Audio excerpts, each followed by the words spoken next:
Today I'm going to be showing you how to make a teapot. The teapot I'll be making is my fine bone china teapot. It's called a Gold Teapot. It's got a lid that comes off, you can see inside, and a handle and a spout. Okay, so to make the teapot I slip cast using liquid fine bone china clay, and I pour it into my plaster moulds. So I've got 4 moulds, one for the main body of the teapot, one for the lid, one for the handle, and one for the spout. Okay, so I'm going to fill up my moulds with the slip. So I've got it in a jug, and I use a sieve to make sure that there's no lumps as I fill up the moulds. So I'm just going to pour it into the moulds.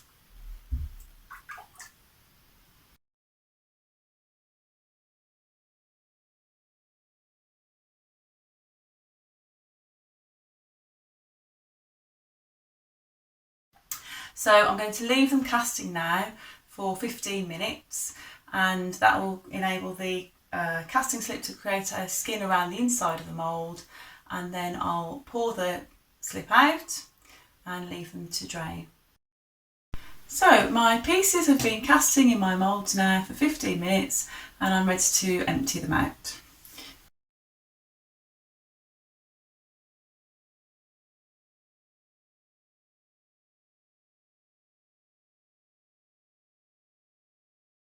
So what's left inside the mould is just the coating on the inside. That will eventually be the piece, so just in there.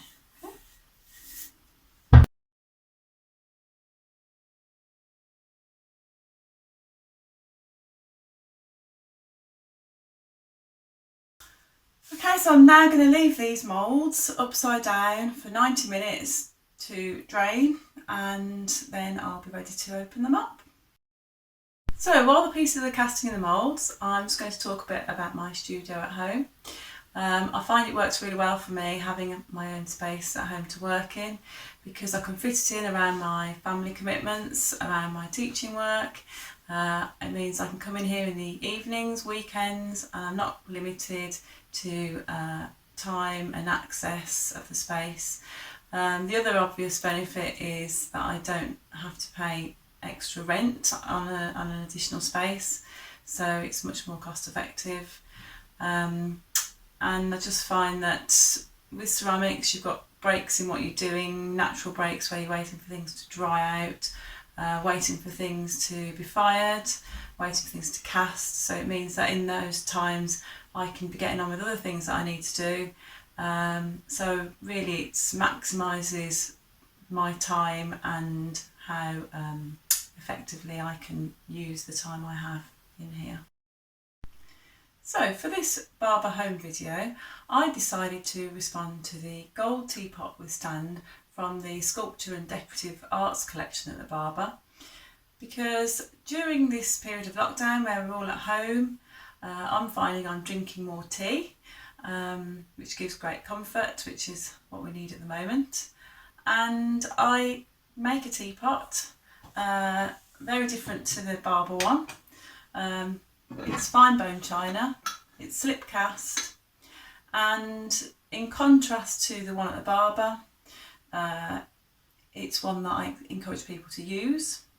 It's very tactile, fully functional, whereas obviously the Gold Teapot at the Barber isn't a functional piece due to it being made of gold and being a soft metal.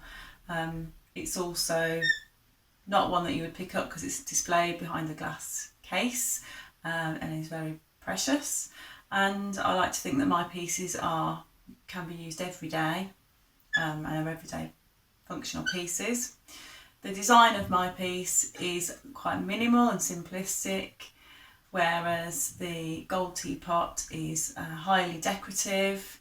It has an engraving on it. It's a embellished decorative piece, whereas my piece, its form and design is as much about its function as the aesthetic.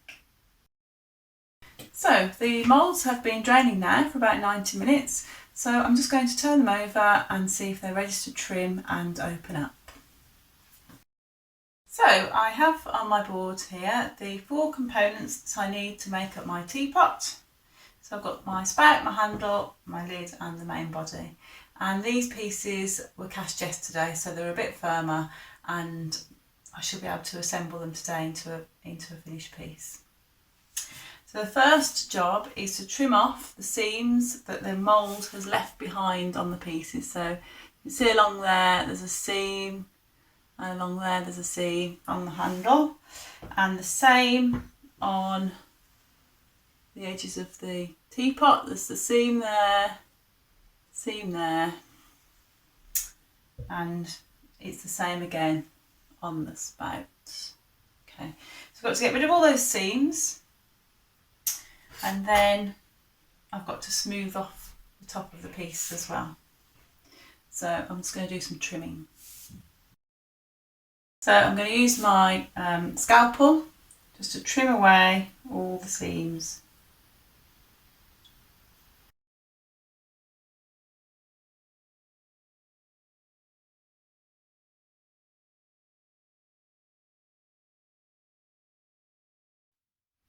And also the rough edge from where I trimmed it when I took it out of the mould.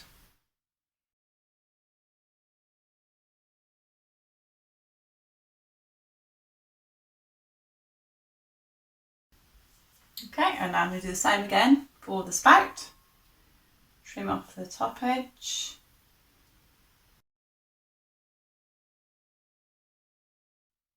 Bottom edge and the seams. If you don't do a neat job of getting rid of the seams, when the piece is fired, they do come back a bit. So just try and trim them as close to the surface of the piece as you can. So trying to get rid of that, make it really smooth.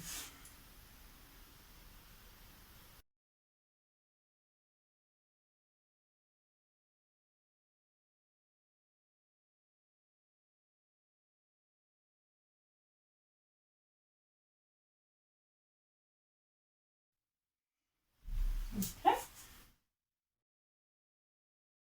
So I've trimmed all the seams off, I've rubbed the edges on my carpet tile, I've pierced the holes, and now I'm just going to use a sponge to sponge over the surface just to really finish it off nicely. So I'm just going to work over the surface with my sponge to neaten up any uneven bits that are there.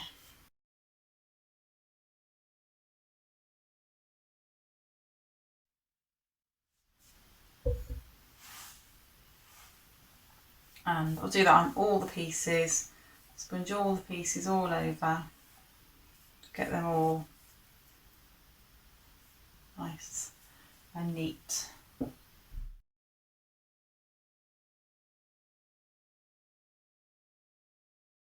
Okay, so now most of the fettling's done, the cleaning up of the pieces, I can start adding the appendages to the teapot, so adding the spout and the handle.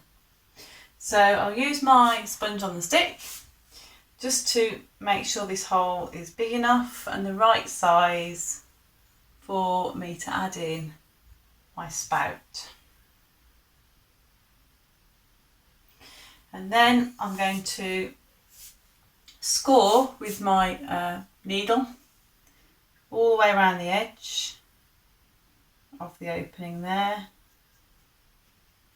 I'm scoring all the way around there, and then I'm going to do the same on the spout. So it's called score and slip, where you rough up the edges of the pieces you're joining together with a sharp point, and then you use the slip, so in this case the casting slip, to act as a glue to glue the surfaces together.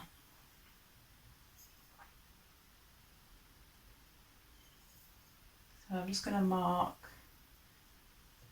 where I need to score it. So all around there.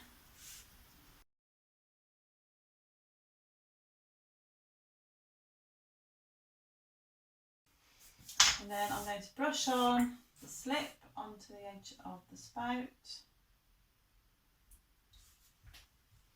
into the opening, where I'm going to attach this piece. Just going to fix it into the space there, make sure I've got it at the right angle.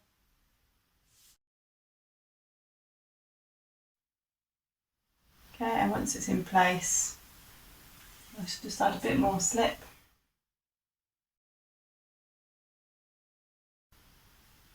Around the edge, so just securing it in place on the outside and on the inside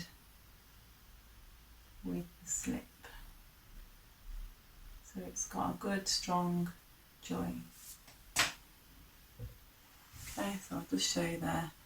Just added that. It goes all the way inside, so I'm going to trim off the excess on the inside, and then that will be my spout for my teapot. Okay, so now I'm just going to trim the excess clay from the inside of the spout.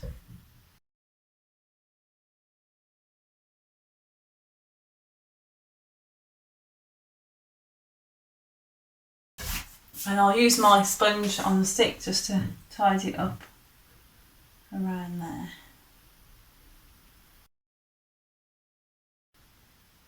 So it's really important that these joins are really secure, because any weakness in them, in the firing, they'll crack, and then you won't be able to use the teapot if it's got a hole in it.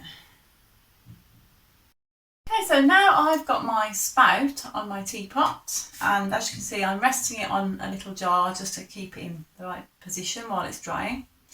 I'm just going to spin my board round because now I'm going to add on the handle onto the side of the teapot. So I've got my handle here. I'm going to join it onto the side there. Obviously it's going onto a rounded pot, so I just need to round off this surface a little bit so it fits snugly against the teapot body. So I can use my little sponge again on the stick just to make that surface there have a little dip in it so it fits around the body of the pot.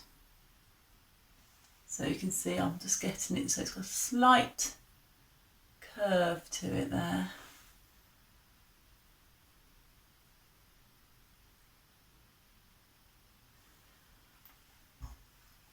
And then I'm going to score again the surface here. I'll just check first it fits well.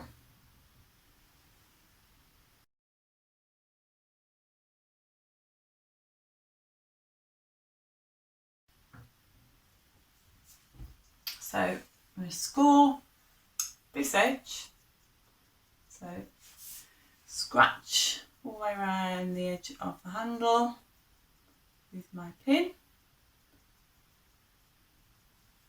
Okay, so we've got a rough surface, and then I'm going to do the same in this area here, which is hard to see, but where the handle's going.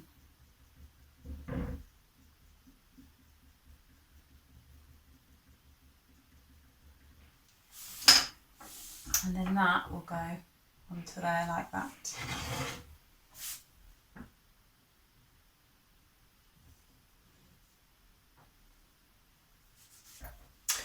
So I'm going to paint the surface of this with the slip, and the same on the teapot there, and fix the two together, make sure I've got the hole down.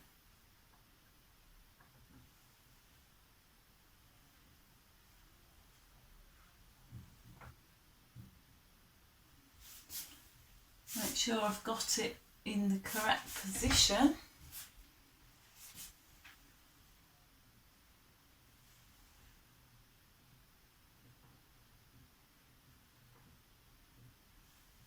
Okay, and you can see I've got some blocks of plaster there to support it so it stays in that position.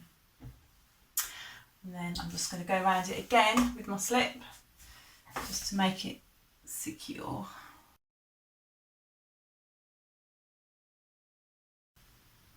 Okay, so that's my teapot now got its spout and handle on. Okay, so the last thing to do now in the assembly of it all is to make the lid fit over the spout of the teapot. So as you can see on this one, the lid fits with a little semicircle cut out over the actual spout, and that keeps the lid in position. So I'm going to cut that from the lid that I've got here cast. So I'm just going to cut that bit out with my scalpel.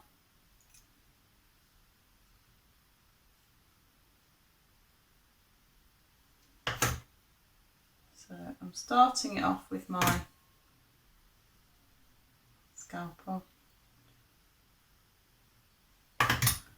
like so,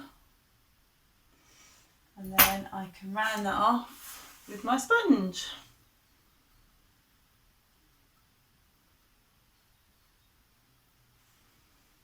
And I'm going to use a slightly bigger one just to widen it a little bit more. So put that in some water.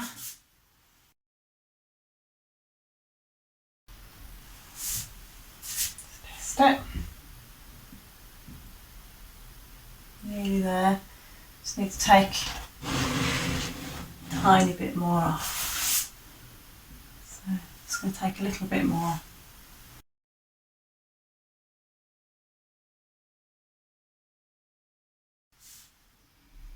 Okay, and that now fits on. Get that out of the way. There we go. You can see got the spout and the handle in place. So I've come back to my teapot now after leaving it for about 3 hours to firm up and dry out, and as you can see I can now pick it up. It doesn't need to be supported with any props under the handle or the spout, and it's all quite secure. And so I've given it a last fettle over with a sponge, so tied up the last few bits.